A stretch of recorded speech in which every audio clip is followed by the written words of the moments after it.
आज हम डिस्कस करेंगे जो लास्ट लेक्चर हमने किया था मेमोरी रेफरेंस इंस्ट्रक्शंस, उसमें हमने 4 मेमोरी इंस्ट्रक्शंस की थी। आज हम जो 3 बाकी की मेमोरी रेफरेंस इंस्ट्रक्शंस हैं, आज हम उनके बारे में डिस्कस करेंगे। तो 5th वन है BUN। B का मतलब ब्रांच और UN का मतलब अनकंडीशनली। सो BUN मीन्स ब्रांच अनकंडीशनली। ये D4 हमारे पास ऑप कोड है इसका, जिसकी ऑप कोड है 100। ओके, सो ये इंस्ट्रक्शन क्या काम करती है बेसिकली?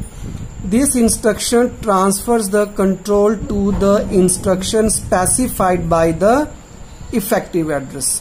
मान लीजिए हमारे पास ये एक इंस्ट्रक्शन है जो मेमोरी में 300 नंबर, मान लो कोई लोकेशन है, उसके ऊपर स्टोर है। ये इसका मोड पार्ट है, ये इसका ऑप कोड पार्ट है और ये इसका एड्रेस पार्ट है।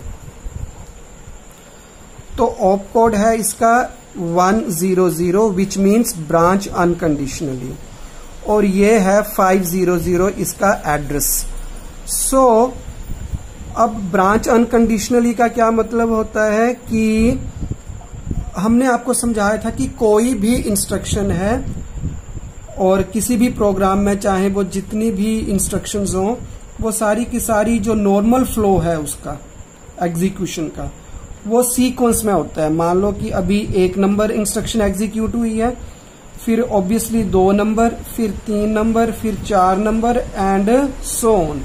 This is the normal flow of control for the execution of the instruction. Branch का मतलब क्या होता है कि there is change in the normal flow. Change in normal flow. तो इसका मतलब कि अभी अगर 3 नंबर एग्जीक्यूशन हो रही है किसी इंस्ट्रक्शन की, तो बाय डिफॉल्ट प्रोग्राम काउंटर के अंदर तो वैल्यू कितनी होगी? 4।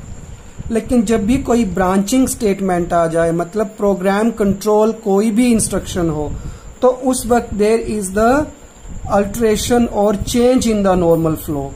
फिर वो 4 नंबर की इंस्ट्रक्शन ही एग्जीक्यूट होगी, फिर कोई और इंस्ट्रक्शन एग्जीक्यूट होगी जिसकी लोकेशन जो है वो सीक्वेंस में नहीं होगी। मान लो कि वो 40 नंबर पे इंस्ट्रक्शन है, तो वो वाली इंस्ट्रक्शन एग्जीक्यूट होगी। तो branch always causes the alteration और change in the normal flow of execution of the instruction. So this is the instruction which is used to alter the sequence of program execution, and that program branches unconditionally, means without checking any condition we actually changing the normal flow of execution. तो इसका micro operation क्या होता है? This is D4, इसका op code, add timing signal T4। तो उसमें क्या होता है कि जो एड्रेस रजिस्टर के अंदर कंटेंट्स हैं वो प्रोग्राम काउंटर पे शिफ्ट हो जाते हैं, प्रोग्राम काउंटर पे ट्रांसफर हो जाते हैं, और फिर उस एड्रेस पे जाके नई instruction starts to execute, and after the execution of that instruction the sequence counter जो है उसकी वैल्यू क्या हो जाती है? 0। इसकी एग्जांपल देखिए। अभी सपोज कि जो प्रोसेसर है वो 300 नंबर की एग्जीक्यूशन को है, 300 नंबर पे जो इंस्ट्रक्शन है उसको एग्जीक्यूट कर रहा है। तो ऑब्वियसली इस वक्त प्रोग्राम काउंटर की वैल्यू कितनी होगी? 301। लेकिन जैसे ही BUN ब्रांच अनकंडीशनली स्टेटमेंट कोई आ गई, तो वो उसका नॉर्मल जो एग्जीक्यूशन का सीक्वेंस है उसको वो चेंज कर देगी। वो चेंज कहां पे करेगी? किस इंस्ट्रक्शन पे जाएगी? अब वो स्पेसिफाई जो यहां पे दिया गया है, जैसे यहां पे क्या दिया गया है? 500। तो फिर जो अगली इंस्ट्रक्शन एग्जीक्यूट होगी वो 500 लोकेशन के ऊपर नई इंस्ट्रक्शन है जो वो वाली इंस्ट्रक्शन एग्जीक्यूट होगी, बजाय ये कि 301। सो 500 नंबर पे कोई इंस्ट्रक्शन है, 500 नंबर जो है वो लोकेशन है, एड्रेस है, वो वाला एड्रेस हम एड्रेस रजिस्टर के अंदर डालते हैं और फिर क्योंकि जब भी प्रोसेसर कोई भी इंस्ट्रक्शन को एग्जीक्यूट करवाता है तो उसके बाद नेक्स्ट इंस्ट्रक्शन कौन सी एग्जीक्यूट करनी है, it actually relies on the value in program counter. तो हम एड्रेस रजिस्टर से वो वाला एड्रेस किस में डाल देते हैं, प्रोग्राम काउंटर पे, और प्रोग्राम काउंटर पे जाके 500 नंबर पे वो जो प्रोसेसर है वो उस इंस्ट्रक्शन को एग्जीक्यूट कर देता है। So new instruction to be fetched and executed. So this is branch unconditionally. उसके बाद हमारे पास आती है नेक्स्ट BSA, ब्रांच। B का मतलब ब्रांच, S का मतलब सेव और A का मतलब रिटर्न एड्रेस। तो इसका फुल फॉर्म क्या है, branch and save the return address. तो ये इसका जो ऑप कोड है दैट इज D5, और D5 का बाइनरी सीक्वेंस क्या बनेगा, 101। This instruction is used to transfer the control to a subroutine और प्रोसीजर। मतलब ये वाली जो इंस्ट्रक्शन है whenever it is executed it actually transfers the control for the execution of the instruction to a procedure. जैसे कि हम कई बार नॉर्मल C का प्रोग्राम करते हैं मान लो, तो जब C का प्रोग्राम हमारा नॉर्मल फ्लो में चल रहा होता है, मान लो यहां पे मैंने कोई फंक्शन कॉल किया, या मान लो कोई मैंने फंक्शन कॉल किया ऐड, तो जब ये वाला इंस्ट्रक्शन एग्जीक्यूट होगी, ये वाली स्टेटमेंट, तो उस वक्त जो कंट्रोल जो है वो कहां पे चला जाएगा, उस पार्ट पे चला जाएगा जहां पे आपने इस फंक्शन की बॉडी बनाई हुई है। तो control will directly transfer to here. और जब ये जो आपने फंक्शन को कॉल किया है, ये सारा सब रूटीन या प्रोसीजर या फंक्शन जब एग्जीक्यूट हो जाएगा तो हमें पता है कि हम क्या करते हैं, बाद में लिखते हैं हम रिटर्न एड्रेस।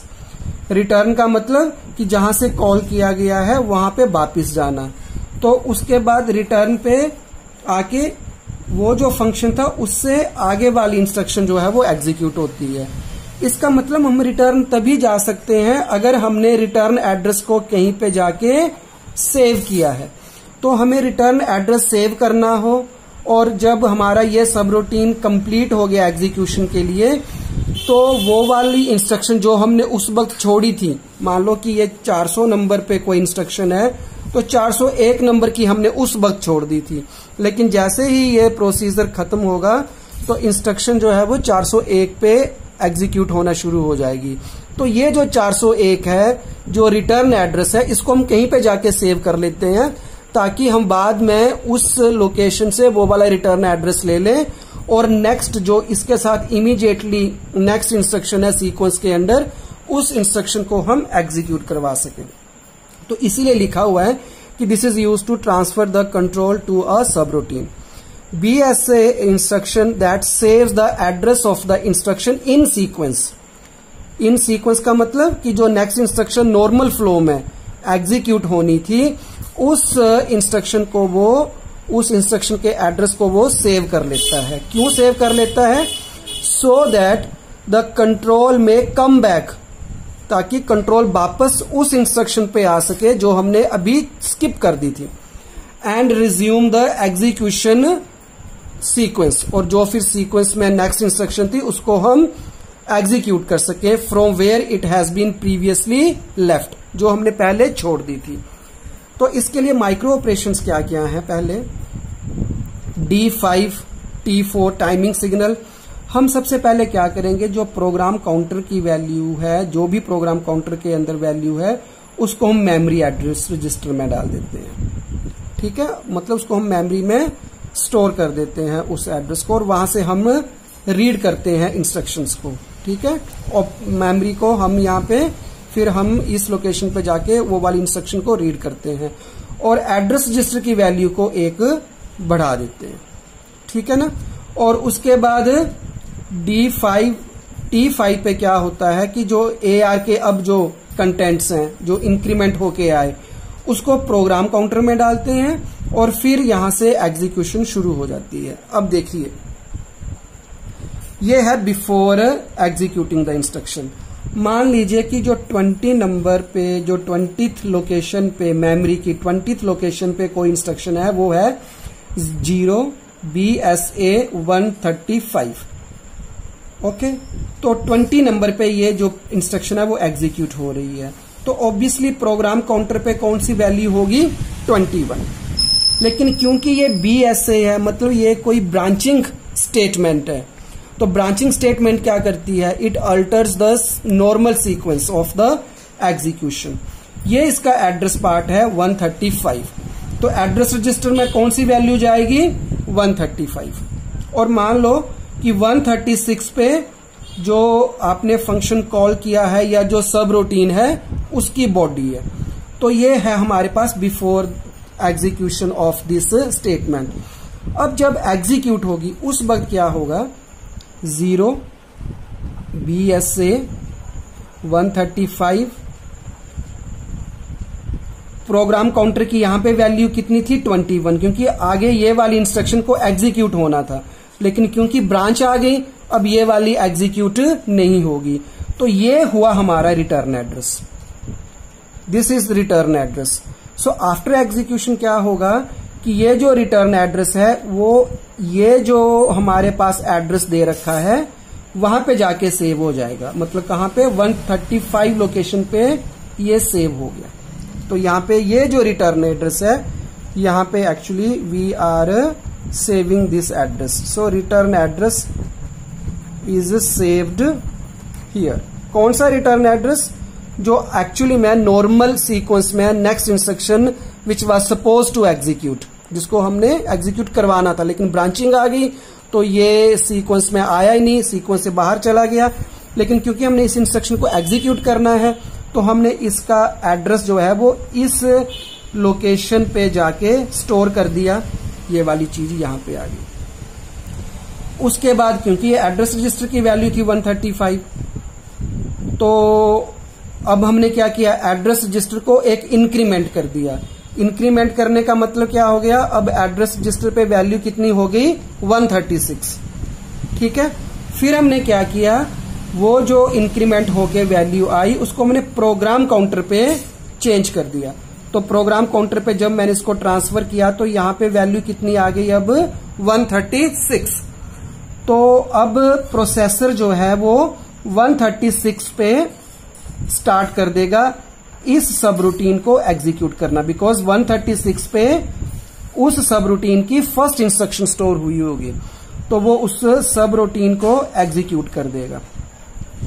और किसी भी सब रूटीन की जो लास्ट स्टेटमेंट होती है वो होती है रिटर्न स्टेटमेंट,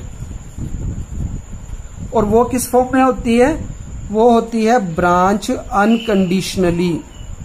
ओके, तो ब्रांच अनकंडीशनली कहां पे जाए? वो जहां पे उसने एड्रेस सेव किया हुआ है। किस लोकेशन पे एड्रेस सेव किया हुआ है?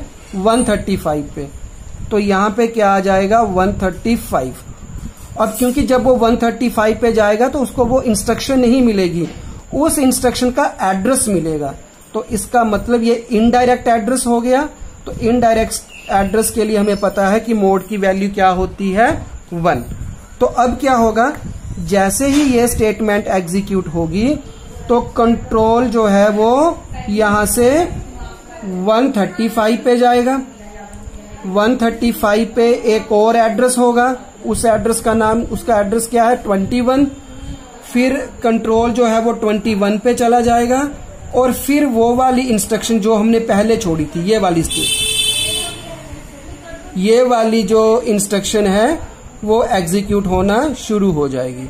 सो this is the way how branch and save return statement gets executed. उसके बाद हमारे पास फाइनली जो लास्ट में स्टेटमेंट आती है, जो लास्ट इंस्ट्रक्शन है, that is our ISZ. This is the last memory instruction for the basic computer. So this is ISZ. ISZ का मतलब क्या होता है? I का मतलब इंक्रीमेंट एंड SZ का मतलब क्या होता है? Skip if 0. तो increment what? Increment actually increment क्या करना है हमने? इंक्रीमेंट हमने ये करना है कि जो भी मेमोरी वर्ड है उसकी एक वैल्यू को इंक्रीमेंट करना है, और इंक्रीमेंट करते करते अगर वैल्यू 0 हो जाए तब हमने जो नेक्स्ट इंस्ट्रक्शन है उसको स्किप कर देना है। मतलब प्रोग्राम काउंटर की वैल्यू को अब वहां पे हमने एक बढ़ा देना है, ठीक है ना। तो देखिए क्या है, this instruction increments the word specified by the effective address. ठीक है, हमें पता है कि जो नेगेटिव नंबर्स हैं, जो हमारे पास नेगेटिव नंबर्स होते हैं, they are stored in two's complement form. तो जब कोई भी नेगेटिव नंबर है, if we keep on increasing the value by 1, तो एक टाइम ऐसा आएगा कि उसकी वैल्यू 0 हो जाएगी। तो ऐसी सिचुएशन पे हम जो नेक्स्ट इंस्ट्रक्शन है उसको स्किप कर देते हैं। स्किप कैसे करेंगे कि हम प्रोग्राम काउंटर की वैल्यू को एक इंक्रीज कर देते हैं। अब देखिए, this instruction increments the word specified by the effective address, और while we keep on increasing the value of this word, so if the incremented value is 0, then PC is incremented by 1. PC is incremented by 1 in order to skip the next instruction in the program. ठीक है, तो हमने अभी आपको बताया क्योंकि negative numbers होते हैं वो टूज कॉम्प्लीमेंट में स्टोर होते हैं, तो अगर हम उनकी वैल्यू को बाय 1 इंक्रीमेंट करते रहें तो एक सिचुएशन आ सकती है कि उसकी वैल्यू क्या हो जाए 0। तो ऐसी सिचुएशंस के लिए हम ISZ का यूज करते हैं। तो जो ऑप कोड है इसका दैट इज 6, मतलब D6110, it means D6 is active, and these are the micro operations. क्या क्या माइक्रो ऑपरेशंस होंगे? क्योंकि हमने वर्ड को इंक्रीमेंट करना है, लेकिन हमें पता है कि हमारे पास कोई मेमोरी है अगर, तो उसमें सिर्फ 2 ही ऑपरेशन हो सकते हैं, इधर we can do read operation और we can do the write operation. लेकिन यहाँ पे इंक्रीमेंट की कोई बात नहीं है। इंक्रीमेंट करने के लिए हमें उस वर्ड को किसमें डालना पड़ता है? डेटा रजिस्टर के अंदर। क्यों? क्योंकि डेटा रजिस्टर के अंदर बड़ी पिन्स होती हैं, जैसे कि लोड, उसमें से एक पिन क्या होती है? इंक्रीमेंट की। तो डेटा रजिस्टर पे जाके ही वैल्यू इंक्रीमेंट हो सकती है, मेमोरी के अंदर नहीं हो सकती। तो हम सबसे पहले क्या करेंगे, जो ये हमारे पास एड्रेस रजिस्टर के अंदर जो भी डेटा है, एड्रेस रजिस्टर के अंदर हमारे पास कोई एड्रेस होगा, हम उस एड्रेस को यूज करके मेमोरी को असेस करेंगे और वहां से वर्ड जो भी होगा उसको निकालेंगे और उसको किस में ट्रांसफर कर देंगे? डेटा रजिस्टर के अंदर। तो ये वही है D6T4। तो पहले हम मेमोरी को रीड करेंगे, रीड करने के बाद जो भी उसका वर्ड के कंटेंट है उसको डेटा रजिस्टर में डाल देंगे। उसके बाद D6T5 पे क्या होगा? वो वाला जो वर्ड है उसको हम इंक्रीमेंट करेंगे और इंक्रीमेंट करके वैल्यू को दोबारा किस में डाल देंगे? डेटा रजिस्टर पे। ऐसे हम इसकी इंक्रीमेंट करते रहेंगे according to the requirement of the program. और D6 और T6 पे क्या होगा? हम क्या करेंगे अब? डेटा रजिस्टर के, क्योंकि फाइनल रिजल्ट किस में जाएगा? मेमोरी में। तो हम डेटा रजिस्टर के अंदर जो भी वैल्यू है उसको हम किस में डाल देंगे? मेमोरी एड्रेस में। मेमोरी की उस एड्रेस में हम उस डेटा को डाल देंगे, डेटा रजिस्टर से जो भी वैल्यू आई है। और इंक्रीमेंट करेंगे जब हम, और जब डेटा रजिस्टर को उस लोकेशन के अंदर जो भी कंटेंट है उस लोकेशन के अंदर हम स्टोर कर देंगे, तो ये कंडीशन आ सकती है कि DR की वैल्यू 0 हो। तो अगर DR की वैल्यू 0 आ गई तब हम क्या करते हैं? We skip the next instruction. इसका मतलब हमें प्रोग्राम काउंटर की वैल्यू को क्या करना पड़ेगा? इंक्रीमेंट करना पड़ेगा। So we increment the content of the program counter. और जब ये हमारा इंस्ट्रक्शन जो है वो कंप्लीट हो गया तो हम सीक्वेंस काउंटर की वैल्यू को क्या कर देंगे? 0। इसका मतलब यहाँ पे 3 माइक्रो ऑपरेशंस होते हैं ISZ के अंदर। सो this was all about the 7 different types of memory reference instructions. Thanks for watching.